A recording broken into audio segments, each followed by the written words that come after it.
In Nazi propaganda, she was the perfect mother, the First Lady of the Reich, 6 beautiful blonde children, a household held up to the German public as the model of Aryan family life. On the night of May 1st, 1945, she murdered all 6 of them in Hitler's bunker.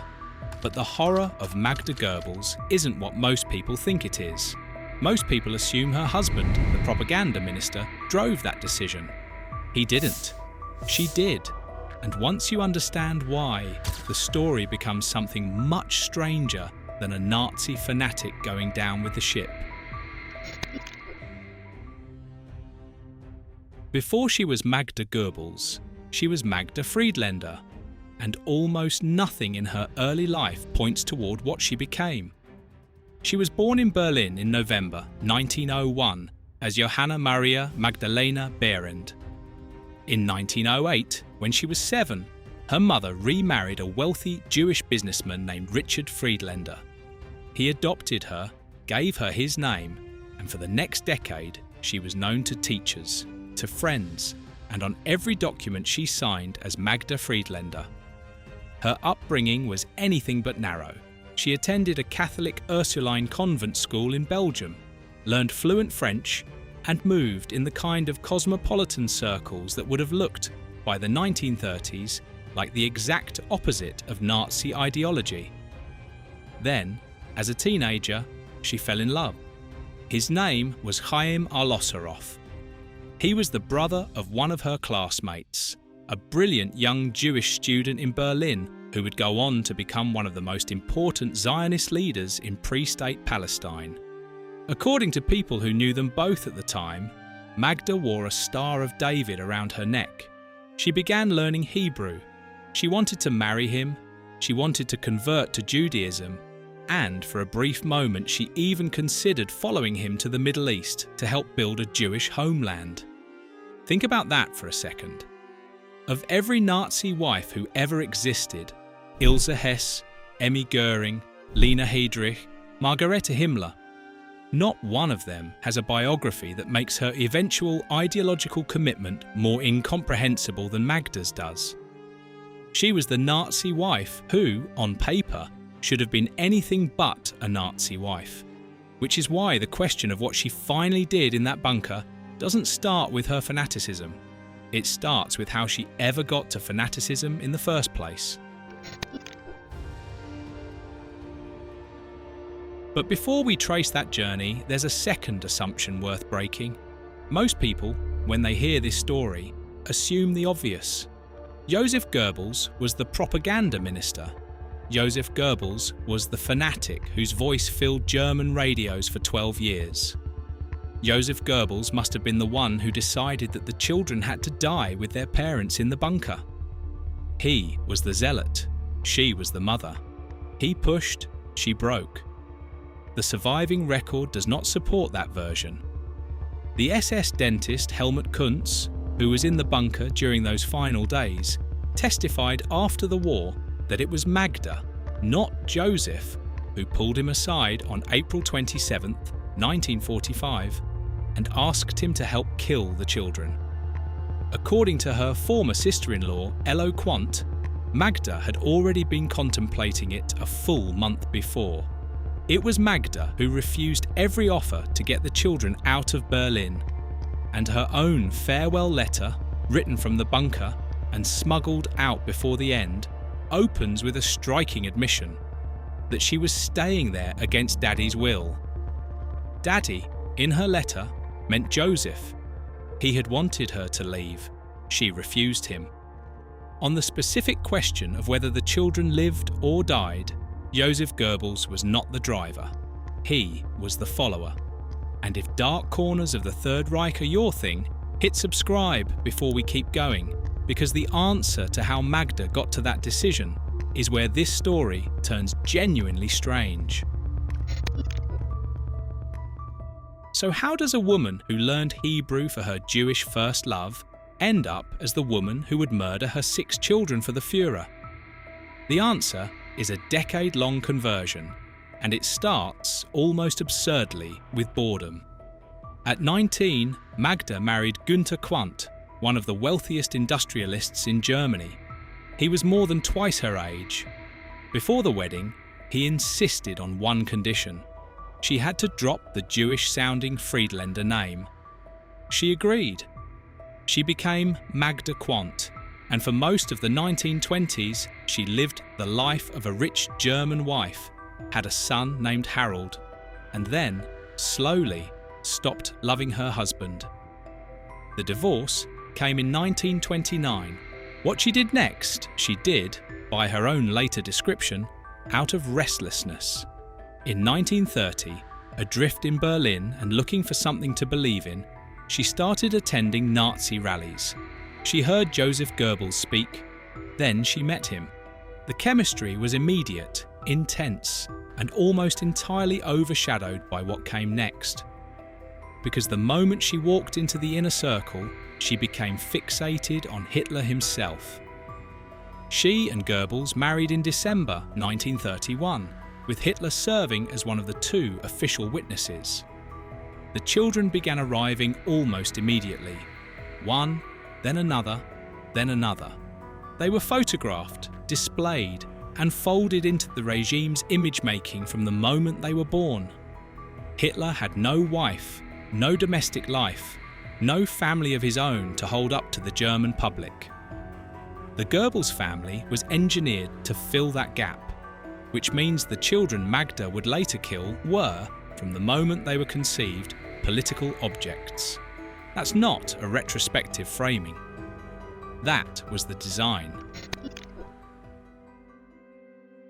The names tell you everything. Helga, Hildegard, Helmut, Holdine, Hedwig, and Heidrun. 6 children, and every one of them had a name starting with the letter H. For decades, the pattern has been read as a tribute to Hitler, the obvious interpretation given who the family was.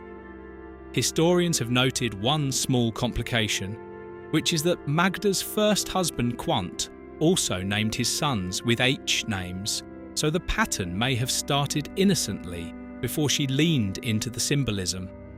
What isn't contested is how those children were used. The Goebbels family was the most photographed household in Germany. They appeared on magazine covers. They appeared in newsreels. They appeared at state occasions in matching outfits with matching hair, smiling on cue for the cameras. Magda sat at the centre of that image like a marble statue, calm, radiant, Aryan, maternal. The children were the proof of concept. They were the visual argument for everything the regime claimed to be. And because they were that, they couldn't simply be the Goebbels children anymore. They had become the Reich's children. Their value, in Magda's worldview, was inseparable from the regime that had elevated them. You can already see the logic that was forming years before Berlin fell. If the Reich ended, what the children represented ended. And if what they represented ended, in her thinking, so did any reason for them to continue. By late April 1945, the propaganda machine that had built her couldn't protect what was coming. And she faced a choice no one expected her to make, because people were, in fact, offering her a way out. April 1945, and Berlin is falling. The Red Army is closing in from the east, the Americans and British from the west, and inside the bunker, the offers start arriving. Albert Speer, Hitler's favourite architect and, by that point, armaments minister, offered to take the children out of the city himself. Magda turned him down. Karl Gebhardt, an SS Gruppenführer and the head of the German Red Cross, also offered to evacuate them to safety. Refused. And according to Magda's own farewell letter, Hitler tried on the final Sunday of his life to get her to leave. He wanted her out. She told him no. Then, on April 26th, the test pilot Hanna Reich landed at a strip near the Brandenburg Gate and made her way into the bunker. Reich spent 2 full days below ground. She sat with the children. She sang with them. She begged Magda to let her fly them out in her small aircraft. She was one of the most skilled pilots in the Luftwaffe, and she was absolutely willing to try. Magda refused her too. According to Reich's later testimony, Magda did something stranger than refuse. She asked Reich to stop her if she wavered. Think about the shape of that! At the moment when almost every instinct in a human being should have been pulling in one direction, Magda was worried about the possibility of being pulled toward her children's survival, and she was pre-arming the people around her to prevent it. What happened in the bunker on May 1st was not a last resort. It was a choice made with alternatives on the table and people pleading with her to take them. The clearest window into her thinking is a letter she wrote in the final days of April. It was addressed to Harold Quandt, the 23-year-old son from her first marriage, the child she had with Günther before all of this began. Harold was, at that moment, sitting in an Allied POW camp in North Africa. He had no idea what was about to happen. In the letter, Magda told him that the world coming after the Führer and National Socialism was no longer worth living in. She wrote that she was going to take the children with her because they were too good for the life that would follow. She wrote that a merciful God would understand her when she gave them, as she put it, the salvation. The language is the language of sacrament, purity, grace. She framed what she was about to do as the final act of loyalty. There was no wavering, she told Harold, because her blood and his blood were the same, and being able to end their lives alongside the Führer was, in her own words, a grace of destiny. Read that again with what she was actually describing. She was describing the premeditated murder of Helga, age 12, Hildegard, age 11, Helmut, age 9, Holdine, age 8, Hedwig, age 6, and Heidrun, age 4. This is the part of the story that most people get wrong when they imagine her collapsing under strain. She wasn't collapsing, she wasn't breaking. The letter is composed, the letter is clear, the letter is doctrine. She had decided, and having decided, everything that followed was logistics.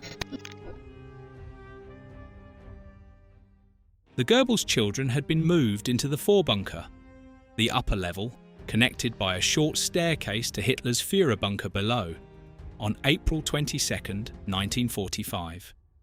For 9 days, they lived underground. They sang, they played, they wrote notes to their father. The adults around them, including Hitler's secretary Traudl Junge and the bunker nurse Irna Flegel, described them as cheerful. They did not know what was coming. Hitler killed himself on the 30th of April. The following evening, around 20 minutes to 9, Magda went to the children's room. She dressed the girls in long white nightgowns. She combed their hair. She tied ribbons. She told them that because they were going to have to stay in the bunker for some time, the doctor was going to give them a vaccination against the illness that was going around down there. Helmut Kuntz, the SS dentist, administered morphine injections to put them to sleep.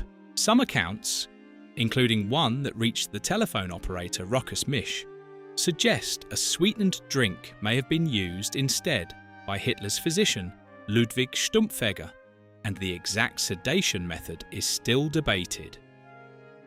What the surviving evidence agrees on is what happened next. Once the children were unconscious, Magda, accompanied by Stumpfegger, placed a cyanide capsule between each child's teeth and crushed it. She did this 6 times. The witnesses who saw her come back up afterward described her as pale and silent, her face frozen. She sat down at a table in the telephone exchange and began sorting out a game of playing cards. She did not cry.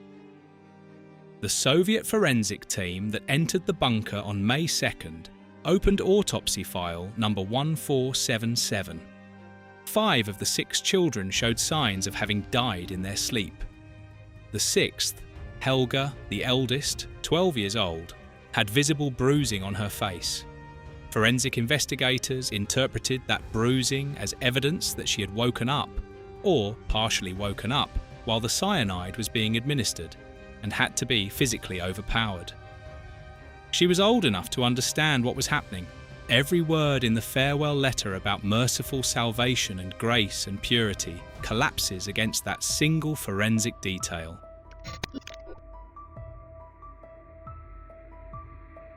The man who injected the morphine did not die in the bunker.